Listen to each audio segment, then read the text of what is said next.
এইরকম সুন্দর একটা সকাল যদি আমরা না দেখতাম তাহলে আমরা কখনো বুঝতামই না সাজেক কেন সবার এত পছন্দ। আপনারা দেখতে পারতেছেন চারোদিকে শুধু মেঘ আর জাস্ট যতদূর চোখ যাচ্ছে শুধু মেঘ। সকালবেলা ঘুম থেকে উঠে যদি এরকম একটা সিনারিও দেখা যায় তাহলে কার না ভালো লাগবে ভাই। আসসালামু আলাইকুম এভরিওয়ান, আমাদের সাজেকের থার্ড ব্লগে সবাইকে স্বাগত। তো এই ব্লগে হচ্ছে আমরা দেখাবো আমরা সাজেকে সকাল থেকে রাত পর্যন্ত কি কি করলাম। এটা আমরা হচ্ছে সাজেক যাওয়ার পরের দিনের ব্লগ। এই যে ঘুম থেকে উঠে আমরা এক্সপেক্ট করি নাই যে এরকম মেঘ হবে। আমরা এক্সপেক্ট করছিলাম যে হ্যাঁ হয়তো বা মেঘ থাকবে, বাট এই পরিমাণ মেঘ এটা আমাদের এক্সপেকটেশনের টোটালি বাইরে ছিল। আর এরকম মেঘ সবসময় দেখা যায় কিনা আমি বলতে পারি না। আমরা উইন্টারের সময় গেছিলাম, আমি শুনছি যে বর্ষাকালে মেঘ একটু কম থাকে, আবার কেউ কেউ বলে যে মেঘ আর একটু বেশি থাকে। সো আমার জানা নেই, বাট আমরা উইন্টারে যে টাইমে গেছিলাম ডিসেম্বরে, সেই টাইমে আমরা এই পরিমাণ মেঘ দেখতে পেয়েছি।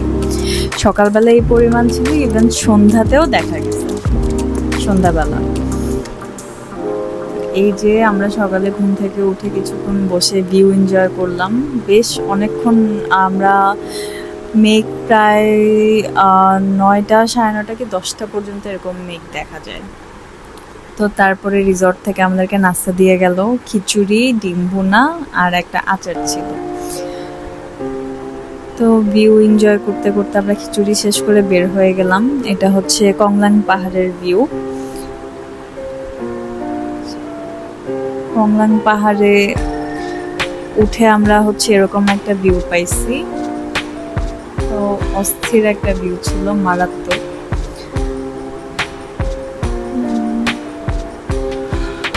কংলাং পাহাড়ে আমরা যে সময় সাজেকে গেছি সে সময় আমাদের হচ্ছে পাহাড় দিয়েই উঠতে হয়েছে, মানে লাঠি ভাড়া করে নিয়ে এভাবে ছোটোখাটো ট্রেকিং করে আমাদের উঠতে হয়েছে। বাট আমরা সে সময় দেখছিলাম যে কংলাং পাহাড়ের সাইড দিয়ে হচ্ছে সিঁড়ি করে দিচ্ছে সবার ওঠার জন্য। এতদিনে হয়তো বা সিঁড়ি হয়ে গেছে, এই যে এরকম সিঁড়ি করে দিচ্ছে ওঠার জন্য।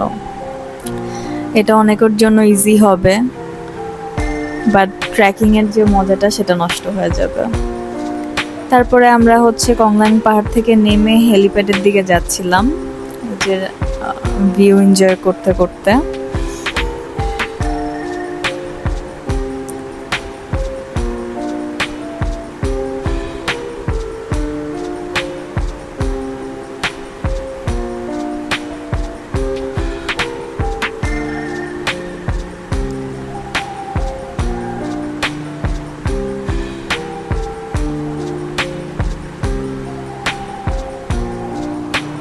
আমরা হেলিপ্যাডে চলে আসছি। এখানে আসলে দেখার মতো কিছু নাই, একটা হেলিপ্যাড আছে জাস্ট, আর একটা মসজিদ আছে এখানে। হেলিপ্যাড থেকে জাস্ট ভিউটা দেখা যায়, আর কিছু না। এখানে হচ্ছে ইভিনিং এ সানসেট টাইমে আসলে হয়তো বা ভালো লাগবে, কিন্তু আমরা এসেছিলাম বিকাল টাইমে। এই যে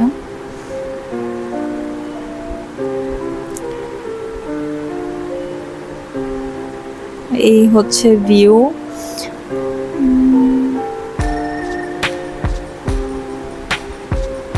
এটা কংলাং পাহাড় দেখা যাচ্ছে হেলিপ্যাড থেকে।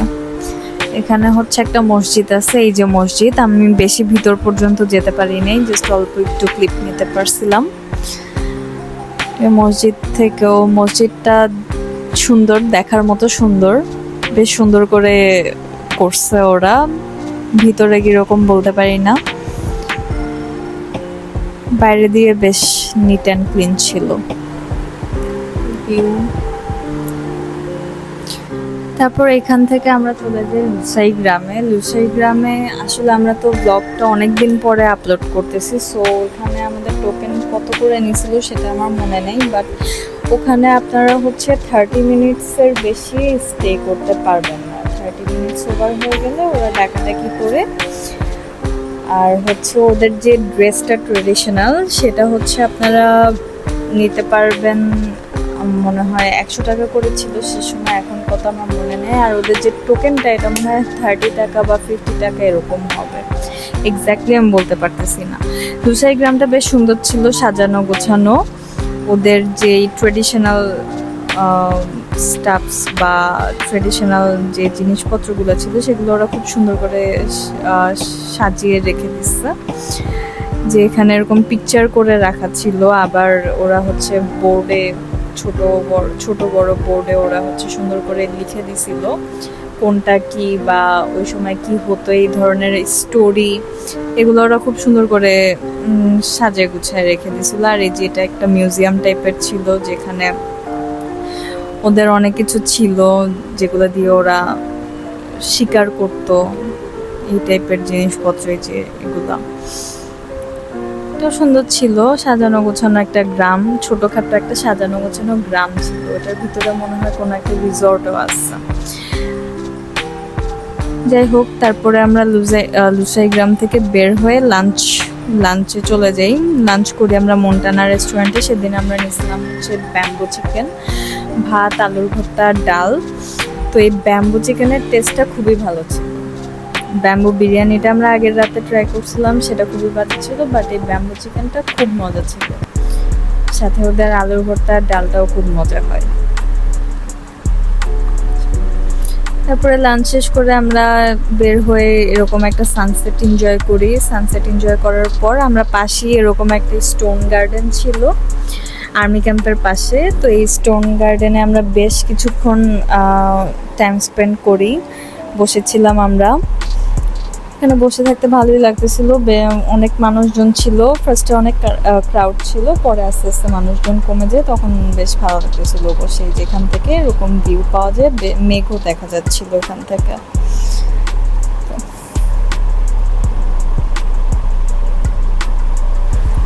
তো আমরা এরকম ভিউ এনজয় করতে করতে রাত হয়ে গেছিল। রাত হয়ে যাওয়ার পর আমরা কিছুক্ষণ রিসর্টে যে রেস্ট নেই, দেন আমরা বের হয়ে দেখি যে এরকম একটা রেস্টুরেন্টের বাইরে সবাই গান বাজনা করতেছে, বেশ এনজয় করতেছে। তো আমরাও এখানে কিছুক্ষণ এনজয় করলাম।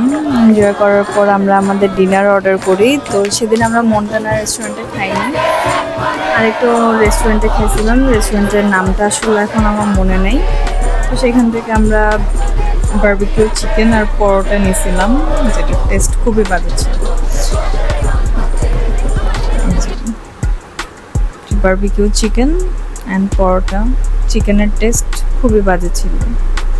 রেস্টুরেন্টের নামটা আমার এই মুহূর্তে মনে পড়তেছে না আসলে। তারপরে এই তো আমরা ডিনার শেষ করে আমরা বের হই, রিসর্টের দিকে রওনা দেই। তো মাঝপথে আমরা আবার দেখতে পাই ওই যে ব্যাম্বো টি, যেটা টেস্ট আমাদের আগের রাতে খুব ভালো লাগছিল। তো আমরা আবার একটা নিয়ে খেতে খেতে হচ্ছে রিসর্টে চলে যাই।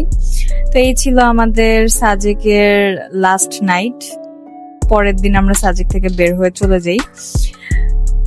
এই হাঁটতে হাঁটতে আমরা রিসর্টে ব্যাক করতেছি। আপনাদের সাথে আবার দেখা হবে নেক্সট ব্লগে।